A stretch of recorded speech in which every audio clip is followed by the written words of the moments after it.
Hello learning aspirants, this is Pravalika. So మనం ఇప్పుడు next క్లాస్లో జీపీసీఆర్ చూద్దాము. G protein couple receptor. అందులో మనకి ఫస్ట్ పాత్వే వచ్చేసి సిఏఎంపి పాత్వే అనమాట. సో దీని మనం జీ ప్రోటీన్ కపుల్ రిసెప్టర్ని ఏమంటామంటే 7 ట్రాన్స్మెంబ్రేన్ హెలికల్ టైప్ రిసెప్టర్ అంటాము. బికాజ్ ఎందుకంటే ఇది మనకి సెల్ మెంబ్రేన్ని 7 టైమ్స్ క్రాస్ అవుతుంది కాబట్టి దీన్ని మనము 7 transmembrane helical type structure type receptor అంటాము. So and it is also call serpentine receptor, ఎందుకంటే ఇది మనకి చూడడానికి స్నేక్ షేప్లా ఉంది కాబట్టి సర్పెంటైన్ రిసెప్టర్ అని కూడా అంటాం. సో ఇప్పుడు మనం ఒక ఎగ్జాంపుల్ చూస్తే, ఇప్పుడు మనము అమైనో యాసిడ్ స్ట్రక్చర్ని డ్రా చేస్తే అమైనో యాసిడ్లో 2 ఫంక్షనల్ గ్రూప్స్ ఉంటాయి, that is amine and carboxyl group. So extracellular ఎండ్కి వచ్చేసి మనకి అమైన్ గ్రూప్ ఉంటుంది, COOH that is carboxyl present in the intracellular ఉంటుంది. ఓకే, ప్రతి రిసెప్టర్కి మనకు ఒక లైగండ్ అనేది ఉంటుందన్నమాట. ఎట్లయితే ఇప్పుడు ఒక కీ అండ్ లాక్కి ఎట్లయితే ఒక కీ ఉంటుందో అలాగే మనకి ప్రతి రిసెప్టర్కి కూడా ఒక లైగండ్ అనేది ఉంటుందన్నమాట బైండింగ్కి. ఆ లైగండ్ బైండ్ అవుతేనే మనకి రెస్పాన్స్ అనేది వస్తుంది. సో ఇంట్రాసెల్యులర్లో జీ ప్రోటీన్ బైండింగ్ డొమైన్ ఉంటుంది. ఇప్పుడు ఇది సైక్లిక్ సిఏఎంపి కాబట్టి సైక్లిక్ సిఏఎంపి పాత్వే కాబట్టి ఇందులో మనము జిఎస్ ప్రోటీన్ని చూస్తామన్నమాట. జిఎస్లో మనకి 3 సబ్ యూనిట్స్ ఉంటాయి. Okay, alpha, beta and gamma. నార్మల్గా మనకి ఇప్పుడు లైగండ్ బైండ్ అవ్వనప్పుడు ఆల్ఫాతో జీడిపి అంటే గ్వానోసిన్ డైఫాస్ఫేట్ బైండ్ అయ్యి ఉంటుంది. ఓకే, ఇక్కడ చూద్దాము, బైండ్ అయ్యి ఉంటుంది. ఇప్పుడు మనకి ఒక లైగండ్ బైండ్ అయింది కాబట్టి మనకి జీడిపి ప్లేస్లో జీటీపీ రీప్లేస్ అయి ఉంటుంది, అదే గ్వానోసిన్ ట్రై ఫాస్ఫేట్. సో ఆల్ఫాతో జీటీపీ బైండ్ అయినప్పుడు ఇక్కడ 2 పార్ట్స్ అవుతుంది. సో ఆల్ఫా జీటీపీతో బైండ్ అవుతుంది అండ్ బీటా గామా సపరేట్ అయిపోతాయి అన్నమాట. నెక్స్ట్ జీటీపీతో ఆల్ఫాతో పాటు మళ్ళీ మనకి మెంబ్రేన్ దగ్గరికి వెళ్తుంది అనమాట. జీటీపీ ఆల్ఫా బైండ్ అయింది కదా, ఆ రెండు తీసి మనకి సెల్ మెంబ్రేన్ దగ్గరికి సో మెంబ్రేన్లో మనకి స్పెషల్ టైప్ ఆఫ్ ప్రోటీన్ ఉంటుంది, అదే ఏసీ అడినైలైల్ సైక్లేస్. సో ఇది అడినైలైల్ సైక్లేస్ దగ్గరికి వెళ్ళి మనకి దీన్ని ఏసీని యాక్టివేట్ చేస్తుంది అనమాట. మిగిలిన beta and gamma sub units వచ్చేసి మనకి ఇన్హిబిటరీ నేచర్లో ఉంటాయి. సో అవి డైరెక్ట్గా మనకి మెంబ్రేన్ దగ్గరికి వెళ్ళేసి పొటాషియం ఛానల్ని ఓపెన్ చేసుకుంటాయి అనమాట, అది సపరేట్ దాని వర్క్. సో మనకి అడినైలైల్ సైక్లేస్ యాక్టివేట్ అయినప్పుడు మనకి ఏటీపీ కాస్త సిఏఎంపిగా కన్వర్ట్ అవుతుంది అనమాట. సో అడినోసిన్ ట్రైఫాస్ఫేట్ ఎట్లా కన్వర్ట్ అవుతుందంటే సైక్లిక్ ఏఎంపి అడినోసిన్ మోనోఫాస్ఫేట్గా మనకి కన్వర్ట్ అవుతుంది. మనకి ఈ సైక్లిక్ ఏఎంపి అనేది మనకి వర్క్స్ యాజ్ సెకండరీ మెసెంజర్ అనమాట. సెకండరీ మెసెంజర్ వర్క్ చేస్తుంది, ఎందుకంటే ఫర్ ఎగ్జాంపుల్ ఇప్పుడు లైగండ్ మనకి అడ్రినలిన్ అనుకుంటే, లైగండ్ వచ్చేసి అడ్రినలిన్ అంటే మనకి సపోజ్ బీటా1 రిసెప్టర్ అయితే లైగండ్ అడ్రినలిన్ అయి ఉంటుంది మనకి.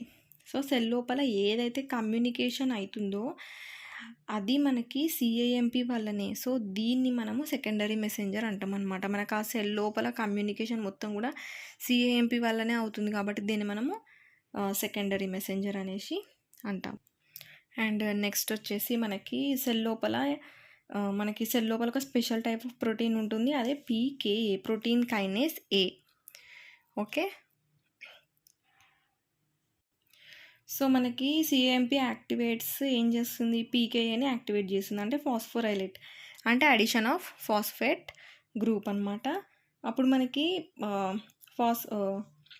ప్రోటీన్ కైనేస్ ఏ మనకి యాక్టివేట్ అయినప్పుడు మనకి ప్రోటీన్ కైనేస్ ఏ యొక్క ఫంక్షన్స్ ఆర్ మెనీ అనమాట, చాలా ఉంటాయి. అందులో ఒకటి వచ్చేసి ఈ పీకేఏ ఏం చేస్తుంది, ప్రోటీన్ కైనేస్ ఏ వచ్చేసి మనకి మళ్ళీ అది సెల్ మెంబ్రేన్ దగ్గరికి వెళ్తుంది.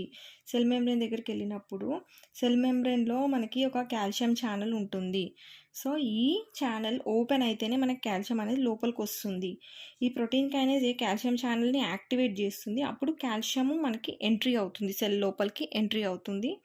సో కాల్షియం లోపలికి వస్తుంది కాబట్టి కాల్షియం లెవెల్ అనేది మనకి సెల్ లోపల ఇంక్రీజ్ అవుతుంది. కానీ మనకి చాలా తక్కువ అమౌంట్ ఆఫ్ కాల్షియము సెల్ లోపలికి వస్తుందన్నమాట. ఇది జస్ట్ ఒక స్పార్క్ని జనరేట్ చేస్తుంది, ఏంటంటే కాల్షియం అవసరం ఉంది అని. కానీ మన సెల్స్లో మనకి ఒక ఆర్గానెల్ ఉంటుంది, అందులో కాల్షియం స్టోర్ అయ్యి ఉంటుందన్నమాట. అదే మనకి sarcoplasmic reticulum, sarcoplasmic reticulum. So ఇప్పుడు ఇందాక రిలీజ్ అయిన కాల్షియం ఏదైతుందో ఆ కాల్షియం మనకి సార్కోప్లాస్మిక్ రెటిక్యులం దగ్గరికి వెళ్తుందన్నమాట. సార్కోప్లాస్మిక్ రెటిక్యులం సర్ఫేస్ పైన మనకు ఒక రిసెప్టర్ ఉంటుంది, అదే రైనోడిన్ రిసెప్టర్. ఇప్పుడు ఈ కాల్షియము రైనోడిన్ రిసెప్టర్తో బైండ్ అయినప్పుడు మనకి సార్కోప్లాస్మిక్ రెటిక్యులంలో ఉన్న కాల్షియం అంతా కూడా సెల్ లోపల బయటికి రిలీజ్ అవుతుంది. సో ఈ ప్రాసెస్ని మనం ఏమంటామంటే కాల్షియం ఇండ్యూస్డ్ కాల్షియం రిలీజ్ అంటాము. ఎందుకంటే కాల్షియం వల్లనే మనకి మళ్ళీ కాల్షియం అనేది రిలీజ్ అవుతుంది కాబట్టి. ఇప్పుడు ఈ కాల్షియం ఏం చేస్తుంది, సపోజ్ ఎగ్జాంపుల్ హార్ట్ సెల్ని ఎగ్జాంపుల్గా తీసుకుంటే, ఇప్పుడు హార్ట్ సెల్లో ఏ ప్రోటీన్ ఉంటుందంటే ట్రోపోనిన్.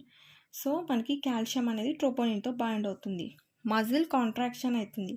ఎప్పుడైతే మనకి కాల్షియం ట్రోపోనిన్తో బైండ్ అవుతుందో అప్పుడు ట్రోపోనిన్లో ఉండే ఫిలమెంట్ ట్రోపోమయోసిన్ అది నార్మల్గా ఏం చేస్తుందంటే మనకి మయోసిన్ బైండింగ్ సైట్ని బ్లాక్ చేస్తుంది. సో ఎప్పుడైతే మనకి కాల్షియం అనేది ట్రోపోమయోసిన్ ఫిలమెంట్ని మనకి కాల్షియము బైండ్ అయినప్పుడు ట్రోపోనిన్ తోటి, ద ట్రోపోమయోసిన్ ఫిలమెంట్ అది ఏం చేస్తుంది, మయోసిన్ బైండింగ్ సైట్ని అయితే బ్లాక్ చేస్తుందో అది అక్కడి నుండి వెళ్ళిపోతుందన్నమాట. సో నార్మల్గా మనకి మజిల్లో యాక్టిన్ అండ్ మయోసిన్ అనేవి రెండు కూడా మనకి దూరంగా ఉంటాయి. కానీ కాల్షియం ట్రోపోనిన్తో కాంటాక్ట్లో వచ్చినప్పుడు యాక్టిన్ ఇంకా మయోసిన్ రెండు ఒకదానికొకటి స్లైడ్ అవుతుంది అనమాట. సో ఈ స్లైడింగ్ వల్ల మనకి మజిల్ కాంట్రాక్షన్ అనేది అవుతుంది. సో మనకి ఇక్కడ హార్ట్ ఎగ్జాంపుల్ తీసుకున్నాం కాబట్టి హార్ట్ కాంట్రాక్షన్ అవుతుంది. ఇక్కడ యాక్టిన్ అండ్ మయోసిన్ స్లైడింగ్ కోసం మనకు ఒక ఎంజైమ్ అనేది రెస్పాన్సిబుల్ అయి ఉంటుంది, అదే మనకి మయోసిన్ లైట్ చైన్ కైనేజ్ ఎంఎల్సికే. ఈ ఎంఎల్సికే ఎంజైమ్ మనకి ఫాస్ఫోరిలేట్ అవుతుంది. ఇక్కడ కైనేజ్ ఎంజైమ్ ఎక్కడొచ్చినా మీరు ఏం గుర్తుపెట్టుకోవాలంటే ఫాస్ఫోరిలేట్ గ్రూప్ అనేది యాడ్ అవుతుంది, ఫాస్ఫేట్ గ్రూప్ అనేది యాడ్ అవుతుంది. ఎంఎల్సికే యాక్టివేట్ అవుతుంది, యాక్టిన్ మయోసిన్ స్లైడింగ్ అవుతుంది, మనకి కాంట్రాక్షన్ అనేది అవుతుంది. సో ఇంకొక another function of PK protein kinase ఏంటంటే మనకి ప్రోటీన్ కైనేజ్ ఏలో 4 సబ్ యూనిట్స్ ఉంటాయన్నమాట. So they are call first ఆ 2 ఏమంటామంటే మనం రెగ్యులేటరీ సబ్ యూనిట్స్ అంటాము, నెక్స్ట్ వచ్చేసి క్యాటలైటిక్ సబ్ యూనిట్స్ అంటాం. So the cAMP cyclic AMP మనకి రెగ్యులేటరీ సబ్ యూనిట్స్ తోటి బైండ్ అవుతుంది అనమాట. అప్పుడు ఇంకా ఏమవుతుంది, క్యాటలైటిక్ సబ్ యూనిట్స్ అనేవి సపరేట్ అయిపోతాయి. ముందు కూడా ఈ regulatory and catalytic sub units అనేవి అటాచ్ అయిపోయి ఉంటాయి. ఇప్పుడు ఈ క్యాటలైటిక్ సబ్ యూనిట్స్ అనేది మనకి న్యూక్లియస్ లోపలికి వెళ్తాయి. సో న్యూక్లియస్లో మనకి ఏముంటుందంటే genetic material, that is DNA అనమాట, డిఎన్ఏ ఉంటుంది. సో ముందు ఈ క్రెబ్ ప్రోటీన్ ఇన్యాక్టివ్గా ఉంటుంది. క్యాటలైటిక్ యూనిట్ లోపలికి వచ్చి మనకి క్రెబ్ ప్రోటీన్ని ఫాస్ఫోరైలేట్ చేస్తుంది, అంటే యాక్టివేట్ చేస్తుంది. సో డిఎన్ఏలో స్పెసిఫిక్ సీక్వెన్స్ ఉంటుంది, అదే CRE. క్రెబ్ ప్రోటీన్ మనకి క్రేతో బైండ్ అవుతుంది, అప్పుడు ప్రోటీన్ ఫామ్ అవుతుంది. ఏ ప్రోటీన్ ఈ ప్రోటీనే మనకి సిఏఎంపి ఎఫెక్ట్ని ప్రొడ్యూస్ చేస్తుంది అనమాట. సో మనకి and the functions of PK చూసుకుంటే cell proliferation, cell growth, cell differentiation etcetera. Thank you for watching this video. Please do like, share and subscribe and comment.